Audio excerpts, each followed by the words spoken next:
Assalamualaikum warahmatullahi wabarakatuh. Perkenalkan, nama saya Muhammad Zayan, MPM 2208158, di mana saya akan menjelaskan mengenai primary survey, yaitu pendekatan cepat dan sistematis untuk menilai serta menangani pasien kritis ataupun trauma, di mana prinsip utamanya yaitu tangani masalah yang mengancam nyawa terlebih dahulu. Nah, untuk primary survey ini dia terdiri dari ABCDE, di mana yang pertama ada A yaitu RW ataupun jalan napas, ditambah dengan proteksi servikal, dan ada B yaitu breathing yaitu pernapasan, di mana memastikan ventilasi dan oksigenasi yang adekuat.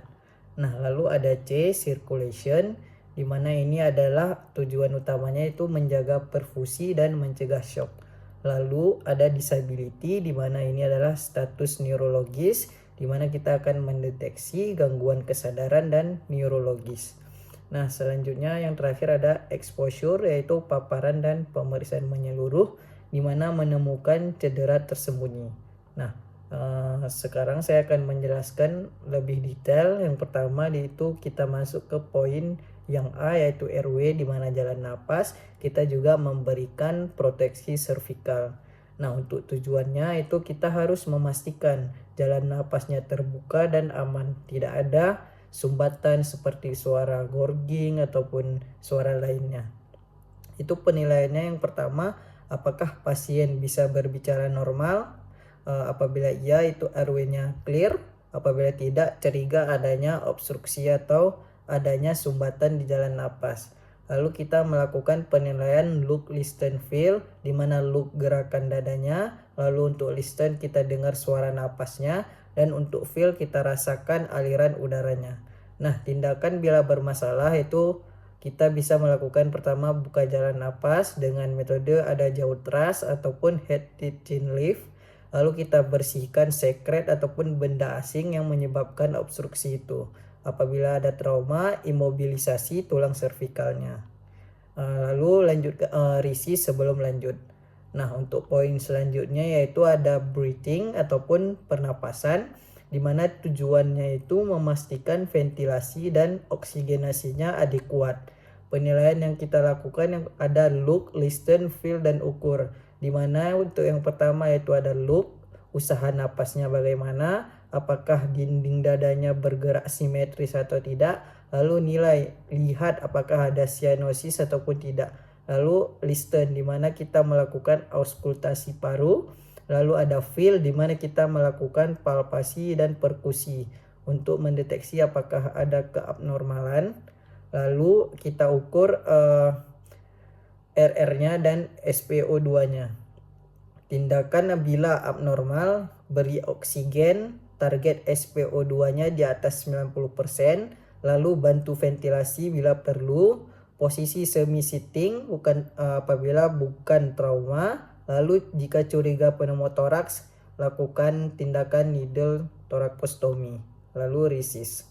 Nah, untuk poin ketiga yaitu ada circulation, di mana sirkulasi dan pendarahan, di mana tujuan utamanya itu menjaga perfusi dan mencegah shock.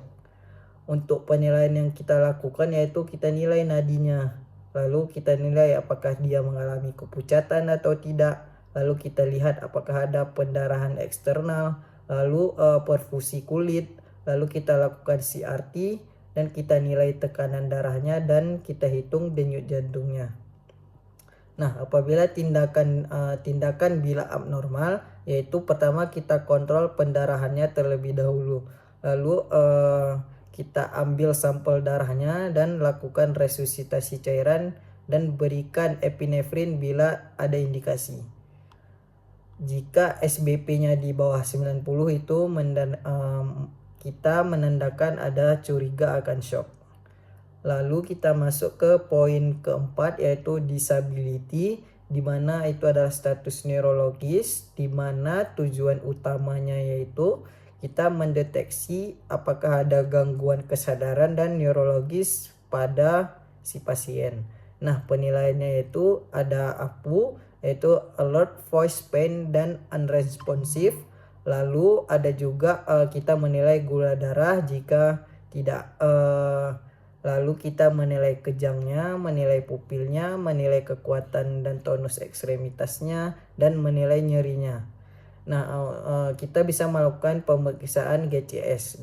Dari GCS itu ada poin-poinnya. Kita lihat yang pertama dari gerakan bola matanya, apakah ada rangsangan. Apabila tidak ada rangsangan, apakah ada rangsangan terhadap nyeri. Lalu kita menilai motoriknya, apakah dia mampu menggerakkannya dengan sendiri atau dia bergerak merangsang nyeri. Lalu kita nilai vokalnya. Tindakan bila abnormal yaitu kita bisa lakukan koreksi hipoglikemia, yaitu kita bisa berikan dextrose, kita atasi kejang. Apabila ada kejang, lakukan recovery position untuk yang non trauma dan tata laksana nyerinya.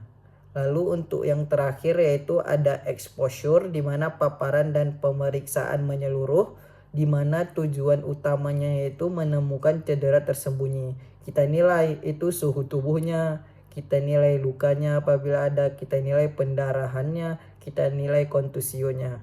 Lalu kita nilai apakah terdapat hematoma atau tidak, apakah ada krepitasi. Lalu kita nilai ruamnya, apakah terdapat purpura juga. Apabila pasien luka bakar, kita nilai tingkat derajat luka bakarnya. Lalu kita juga bisa nilai output urinnya dan fesesnya, dan kita bisa lakukan drain dan tube. Kita harus mencegah yaitu hipotermi. Nah, setelah ABCDE baru kita melakukan secondary survey, di mana kita melakukan anamnesis lengkap dan pemeriksaan head to toe secara menyeluruh dan pemeriksaan penunjang.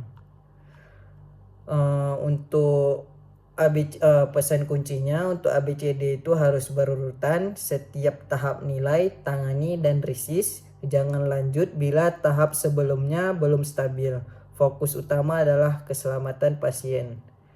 Sekian yang dapat saya sampaikan mengenai primary survey, di mana itu pemeriksaan pada pasien gawat darurat. Lebih dan kurang saya mohon maaf. Assalamualaikum warahmatullahi wabarakatuh.